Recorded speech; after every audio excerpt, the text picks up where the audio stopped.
आप देख रहे वी न्यूज़ 24 और मैं हूँ दीपक कुमार। इस समय मैं दिल्ली के जंतर मंतर पर हूँ और आप देख सकते हैं कि पीछे एक प्रोटेस्ट चल रहा है जो वहाँ पे we want justice for baby Supriya.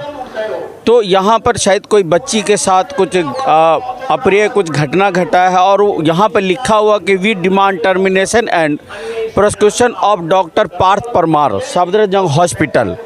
तो यहाँ कुछ लोग हैं, मैं उनसे जानना चाहूँगा कि ये क्या हुआ और कैसे हुआ और इन लोगों का जो प्रोटेस्ट है वो किस चीज़ के लिए यहाँ पर प्रोटेस्ट है। तो नमस्कार सर, अपना नाम बताइएगा सर। मेरा नाम धनंजय जैन एडवोकेट है। धनंजय जी, यहाँ जो प्रोटेस्ट हो रहा है ये क्या हुआ जो आपने पीछे बोर्ड लगा we want justice for baby Supriya और नीचे को डॉक्टर का नाम भी लिखा है, तो ये क्या मामला हुआ है? देखिए 7 मई को ये बच्ची खेलती हुई अपने घर से सेकंड फ्लोर से गिर गई। अच्छा। वो गिरने के स्वरूप उसको काफ़ी सर पे चोटें आई। उसको मेडिकल वहाँ पे महावीर हॉस्पिटल लेके जाया गया। महावीर हॉस्पिटल के स्टाफ ने बोला कि बहुत क्रिटिकल इंजरीज़ हैं, इनको आप सफदरजंग लेके जाएँ। ये हमारे साथ पंकज जी हैं, ये उनको बच्चे को लेके, क्योंकि बच्चे के फादर यहाँ पे नहीं थे और सिर्फ मदर थी, तो बच्चे को लेके वहाँ सफदरजंग गए। सफदरजंग जाने के बाद ये 7 बजे पहुँचने के बाद सुबह रात को 1 बजे तक ये हॉस्पिटल में एक डॉक्टर से दूसरे डॉक्टर से, एक बेड से दूसरी बिल्डिंग तक ये धक्के खाते रहे। बच्चे को जो ट्रीटमेंट मिलना चाहिए था इतनी क्रिटिकल चोट में, उसको ट्रीटमेंट नहीं मिला। इमरजेंसी में भी नहीं मिला उसको, इमरजेंसी में ट्रीटमेंट नहीं मिला, आईसीयू ट्रीटमेंट नहीं मिला। सिर्फ बच्चे की प्रिलिमिनरी एक आध टेस्ट करके, उसको बेसिक टेस्ट करके जनरल वार्ड में छोड़ दिया। उसके फलस्वरूप बच्चे की अगले दिन सुबह 7 बजे 8 बजे तक मौत हो गई। हम ये प्रोटेस्ट यहाँ पे कर रहे हैं कि हम चाहते हैं कि जिस डॉक्टर ने उनका ट्रीटमेंट नहीं किया उसके ऊपर सज़ा मिले और जो हॉस्पिटल के जो एमएस हैं और जो कंसर्न हॉस्पिटल स्टाफ हैं उनके खिलाफ एक्शन हो। नहीं, ये जो डॉक्टर पार्थ जो परमार है वो कौन है? ये डॉक्टर पार्थ परमार वहाँ पे न्यूरो सर्जरी डिपार्टमेंट में थे, जिनके अंडर में बच्चे को एडमिट किया गया था। वहाँ पे हमारी शिकायत ये थी कि बच्चे को आईसीयू ट्रीटमेंट मिलना चाहिए था और बच्चे को बार बार कहने के बावजूद भी ट्रीटमेंट नहीं मिला। अच्छा, तो आप क्या कहेंगे सर इसके बारे में? सर मेरा नाम पंकज गुप्ता है। कहने के लिए सर शब्द नहीं है। एक छोटी सी बच्ची सर 2 साल की, 2 साल भी इसने पूरे नहीं किए, उसकी कोई गलती नहीं थी, खेलते खेलते गिर गई। सर अस्पताल में लेके जाता है आदमी, डॉक्टर को भगवान मानता है, लेकिन उसको आप एक पेंडुलम बना देते हो। अस्पताल में जाने के बाद आप उस बच्चे को हाथ नहीं लगाते, आप कहते हो पहले इधर चला जा, पहले उधर चला जा, पहले उधर चला जा। डॉक्टरों के आगे हाथ जोड़ने के बाद, सीएमओ से मिलने के बाद सीएमओ कहता है मैं कुछ नहीं कर सकता। बच्ची सर पड़ी हुई है, उसको ना तो चादर प्रोवाइड करते, ना उसके मुंह का खून साफ़ करते, ना उसको तकिया प्रोवाइड करते, ना उसका बीपी चेक करते। सर क्रिटिकल केस में आप किसी अस्पताल में चले जाओ, प्राइवेट में जाते हैं, आपको मॉनिटर लगा के पहले आपकी दिल की धड़कन देखते हैं बच्चे की कम तो ज़्यादा तो नहीं हो रही। डॉक्टरों ने सर बच्चे को अधमरा उस स्ट्रेचर पर छोड़ दिया, ये देखने के लिए बच्चा कब मरेगा और कब हम इसको लपेटेंगे। सर पूरी रात भर बच्चे का ना तो बीपी चेक किया गया, ना मॉनिटर चेक किया गया। बच्चे ने सुबह 8 बजे दम तोड़ दिया। जिस बच्चे में 14 घंटे सांस थी वो बच्चा सर बच सकता था। डॉक्टर पार्थ परमार जो न्यूरोलॉजी में वहाँ पे उस वक्त तैनात थे, सीनियर रेजिडेंट है मेरे ख्याल से, उन्होंने उस बच्चे को हाथ नहीं लगाया। सर बच्चे को ये गिर दिया कि भैया बच्चा कब मरे और कब हम इसको सुबह इनको दें। ये बच्चा जो था ये कहाँ के रहने जो रानी बाग रहता था बच्चा। रानी बाग पीछे कहाँ के रहने वाला? बच्चा नेपाल का है। नेपाल का रहने वाला? नेपाल में कहाँ का? नेपाल में तो उसके फादर बताएंगे, वो फादर नेपाल गए हुए थे। बच्चा अपनी माँ के साथ अकेला घर में था। वो तो हम इंसानियत के नाते हम उसको लेके महावीर पहुँचे, भगवान महावीर हॉस्पिटल में, महावीर में। उन्होंने कहा जी बच्चा क्रिटिकल, आप इसको सफदरजंग लेके जाओ। सफदरजंग भी इसलिए लेके जाओ क्योंकि न्यूरो का सबसे बड़ा अस्पताल सफदरजंग कहलाया जाता है। उन्होंने कहा वहाँ पे आप जाइए, आपका जाते ही बच्चा का इलाज होगा और बच्चा बचेगा। सर बच्चा 6 बजे के आसपास गिरा था और सुबह 8 बजे एक्सपायर हुआ। 14 घंटे बच्चे के अंदर सांस थी।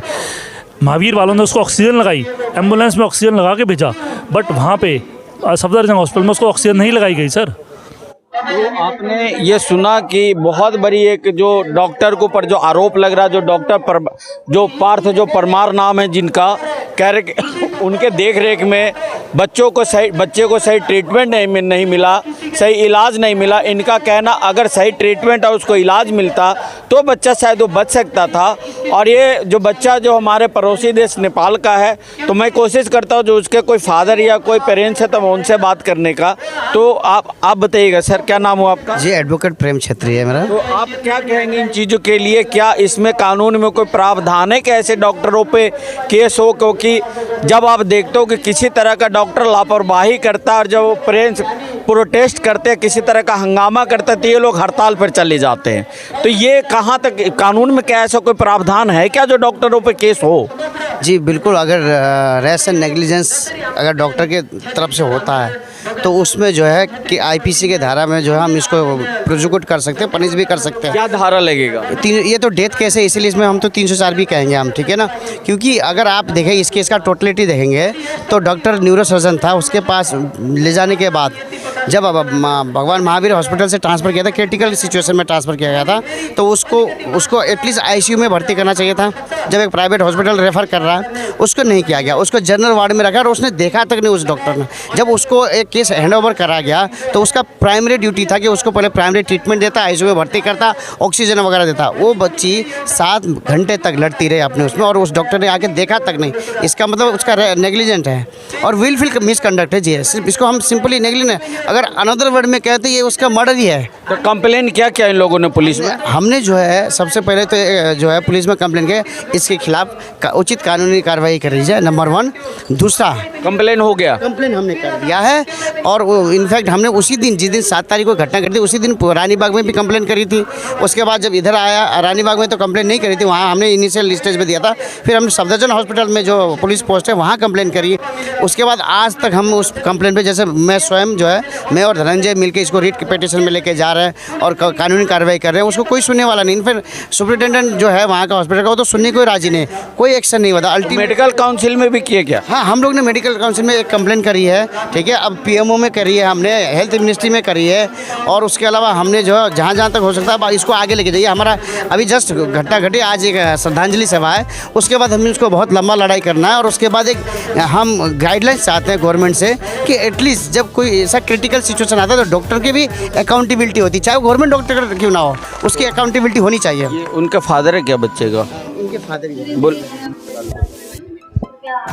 तो आपने देखा कि यहाँ लोगों को सुना कि किस तरीके से एक डॉक्टर की लापरवाही ने, एक हॉस्पिटल की लापरवाही ने एक जो 2 साल की बच्ची का जो जीवन लीला समाप्त कर दिया और लोगों का आपने सुना। तो यहाँ पे जो बच्ची के जो फादर है उनसे मैं बात करता हूँ। वो आपको बता दूँ कि मैंने बताया कि वो बच्ची जो है वो ये नेपाल के रहने वाले हैं। तो नाम बताइएगा अपना? नाम शिवम है। शिवम है, थोड़ा तेज में बोलिएगा। और नेपाल के रहने वाले हो आप? कहाँ नेपाल के कौन से जिला के? नेपाल के फॉर ईस्टर्न डेवलपमेंट रीजन है, सुदूर पश्चिम बाजुरा जिला के। बाजुरा जिला। बाजुरा जिला कौन सा? बाजुरा। बाजुरा कौन सा तरफ पड़ता है ये? बाजुरा सुदूर पश्चिम के तरफ पड़ते हैं। उधर ये मतलब सिंधुली, महेंद्र नगर तरफ, महेंद्र तरफ के महेंद्र नगर की तरफ है ये। तो कितने दिनों से आप यहाँ पर रह रहे हो दिल्ली में और कहाँ रहते हो? 1 साल से हो गए यहाँ पे महेंद्र बाग में, रानी बाग में रहता हूँ। तो क्या हुआ आपके बच्ची के साथ? बच्ची के साथ हुआ, बच्ची ऊपर सेकंड फ्लोर से ऊपर से गिर गई। मैं तो 2 दिन पहले नेपाल गया था। अच्छा। मेरे को पता नहीं था, 2 दिन पहले नेपाल गया था। उस दिन तो ठीक थी। जब मैं नेपाल पहुंचा था उसके बाद में वहाँ पे फ़ोन आया कि बच्ची ऐसे गिर गई, ऐसे ऐसे हो गया, बच्ची के ऊपर से गिर गई, घटना हो गई। और फ़ोन किया, उसके बाद मेरे को कहाँ पे बच्ची कैसे हाल में, उन्होंने बोला कि बच्ची अभी महावीर हॉस्पिटल में एडमिट किया है। वहाँ पे देखा, मैंने फ़ोटो खींचने के लिए बोला, बच्चे को फ़ोटो खींचने भी नहीं देते, वो करना थे। उसके बाद मैंने दोबारा फ़ोन करा के मैंने कराया। उसके बाद सर जो पंकज सर है मेरे ऑफिस में, उनके ऑफिस में मैं काम करता हूँ, उन सर को बोला कि सर बच्ची के ऐसे क्रिटिकल केस है, बच्ची को थोड़ा देख लीजिए, वो करना। कोई बात नहीं, मैं देख लूँगा बोले कि सर आपने गाड़ी लेकर हॉस्पिटल में चले गया। हॉस्पिटल में चलने के बाद मैंने सर को बोला था क्या ये बहुत बच्ची के केस भूल है, यहाँ से महावीर हॉस्पिटल से रिफ़र करके सफदरजंग हॉस्पिटल में, वो जो किया है ये सर के वजह से किया है। हम लोग को तो महावीर हॉस्पिटल से भी कुछ नहीं कर पाते थे, क्योंकि वहाँ से सर ने जो डॉक्टर के मैनेज किया, मैनेज कर डॉक्टर को जो वो कराया, सारे कराया। तो इसमें क्या डॉक्टर की लापरवाही मान रहे हो आप? और डॉक्टर की लापरवाही। क्या आपका मांग क्या है? जो यहाँ पर जब प्रोटेस्ट कर रहे हैं या जो धरना दे रहे हो, तो आपका क्या मांग है सरकार से? यहाँ की जो दिल्ली सरकार जो है या केंद्र की सरकार जो है, जो यहाँ का जो केजरीवाल जी का सरकार है, कहते हैं कि बहुत अच्छा इलाज होता है लोगों का, ये बहुत बड़े बड़े दावे किए जाते हैं। तो आपका क्या डिमांड है, क्या मांग है? जो क्या है कि मेरे मांग करता चाहता हूँ कि मेरे बच्ची जो थी यहाँ उपचार के, उसके जो दवाई बीमार उसके नहीं पाई, उसके मर गई। लेकिन दूसरे के बच्चे ऐसे करके नहीं मरने चाहिए, क्योंकि लापरवाही किसी के होने नहीं चाहिए। बड़े लोगों के डॉक्टर के साथ क्या होना चाहिए? डॉक्टर के साथ होने चाहिए कि किसी की होने चाहिए कि बच्चे किसी का भी हो, उन्होंने कि उनको सजा मिलना चाहिए। सजा मिलना चाहिए कि बच्चे किसी का भी हो, बच्चे बड़े लोगों या छोटे लोगों को किसी की भी नहीं होती, बच्चे सारे के एक ही होते हैं, सारे के लिए इक्वालिटी होनी चाहिए, क्योंकि ट्रीटमेंट सारे के लिए एक ही तरह से करने चाहिए, क्योंकि बड़े लोगों का है उनके लिए कोई भी नहीं, छोटे लोगों का है क्योंकि मेरे बच्चे के बहुत क्रिटिकल केस है, उनको डायरेक्ट आईसीयू में रखना था, उनको सीधे वार्ड में रख दिया, क्योंकि जो भी कोशिश किया ये सर के और धनंजय एडवोकेट सर है उन्होंने किया, और सीए पंकज सर ने इन्होंने जो किया था इनके से किया था, इनके जो किया, लेकिन हमारे वजह से तो कुछ नहीं होने वाले थे। क्या नाम बताया अपना? शिवम है मेरा नाम। शिवम? शिवम आगे कोई टाइटल भी है? नहीं, शिवम ढोकाया है। शिवम ढोका, ढोकाया। ढोकाया। तो ये थे हमारे जो शिवम ढोकाया, जो नेपाल के रहने वाले हैं, इन्हीं के बच्चे के साथ ये घटना हुआ, और इनका भी मांग है, जो यहाँ का जो सरकार से मांग है कि जो डॉक्टर लापरवाही किया उस पर केस दर्ज हो, उसको उचित कानूनी कार्रवाई हो उसके ऊपर, और इनके बच्चों को इंसाफ मिले। अगर आप ये वीडियो YouTube पर देख रहे हैं तो हमारे चैनल को सब्सक्राइब करें और बेल आइकन को दबाना ना भूलें। अगर आप Facebook पर ये वीडियो देख रहे हैं तो हमारे पेज को लाइक करें।